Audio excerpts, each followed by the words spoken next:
శ్రీమాత్రే నమః.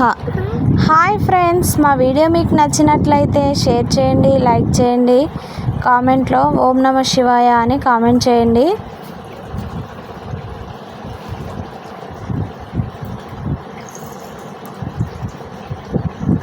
సముద్రంలో దొరికే శంఖాన్ని ఇంట్లో అక్కడ ఉంచితే ధన ప్రవాహానికి మార్గం తెరుచుకున్నట్లే. శంఖాన్ని సరైన స్థలంలో ఉంచకపోతే కొన్ని ప్రతికూల శక్తులు ఇంట్లోకి ప్రవేశించే ప్రమాదం ఉంటుందని జ్యోతిష్య శాస్త్రం, వాస్తుశాస్త్ర నిపుణులు హెచ్చరిస్తున్నారు. ఇది దురదృష్టాన్ని కూడా తెస్తుందని నమ్ముతారు. శంఖం అన్ని దేవతలకు ఆవాసంగా చెబుతారు కాబట్టి శంఖానికి సంబంధించిన కొన్ని విషయాలను తెలుసుకోవడం తప్పనిసరి అంటున్నారు.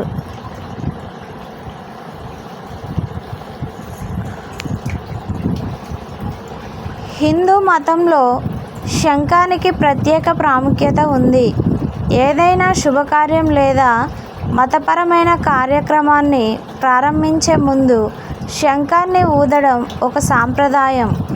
ఒక ఆలయంలో పూజ ప్రారంభమైనప్పుడు ముందుగా శంఖాన్ని ఊదుతారు. అందువలన అక్కడి వాతావరణం పవిత్రంగా మారుతుందని విశ్వాసం. అలాంటి శంఖాన్ని ఇంట్లో పెట్టుకోవడానికి కూడా ఒక ప్రత్యేక స్థానం ఉంటుంది. శంఖం ధ్వని ఎంత దూరం ప్రయాణిస్తే అంత దూరం వరకు వాతావరణం అంత పవిత్రంగా మారుతుందని చెబుతారు. అలాంటి శంఖాన్ని ఉంచడానికి సరైన ముఖ్యమైన స్థలం ఉంది. శంఖాన్ని ఎల్లప్పుడూ మీ పూజ గదిలో ఈశాన్య మూలలో ఉంచాలి. శంఖాన్ని దాని నోరు పైకి చూసేలా ఉంచాలి. ఎందుకంటే శంఖం నుండి సానుకూల శక్తి వెలువడుతూనే ఉంటుంది. ఇది ఇంటి వాతావరణాన్ని పవిత్రం చేస్తుంది. ఇంట్లో శంఖాన్ని పెట్టుకోవడం వల్ల ఆ ఇంట్లో పాజిటివ్ ఎనర్జీ పెరుగుతుందని నమ్మకం. లాభాలే తప్ప నష్టాలు లేవని అంటున్నారు.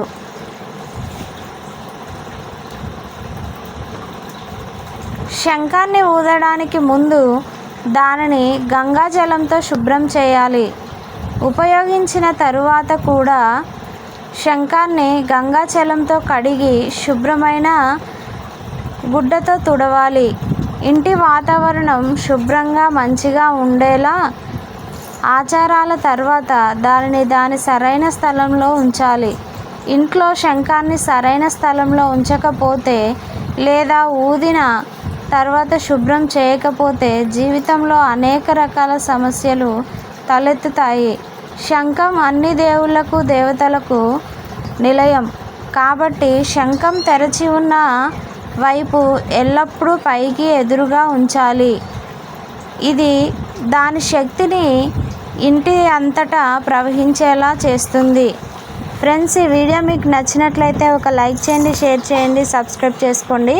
మా ఛానల్ని మాత్రం ఫస్ట్ టైం చూస్తున్నట్లయితే సబ్స్క్రైబ్ చేసుకోండి. అలాగే మీకు ఈ వీడియో నచ్చితే ఓం నమ శివాయ అని కామెంట్ చేయండి. Bye bye.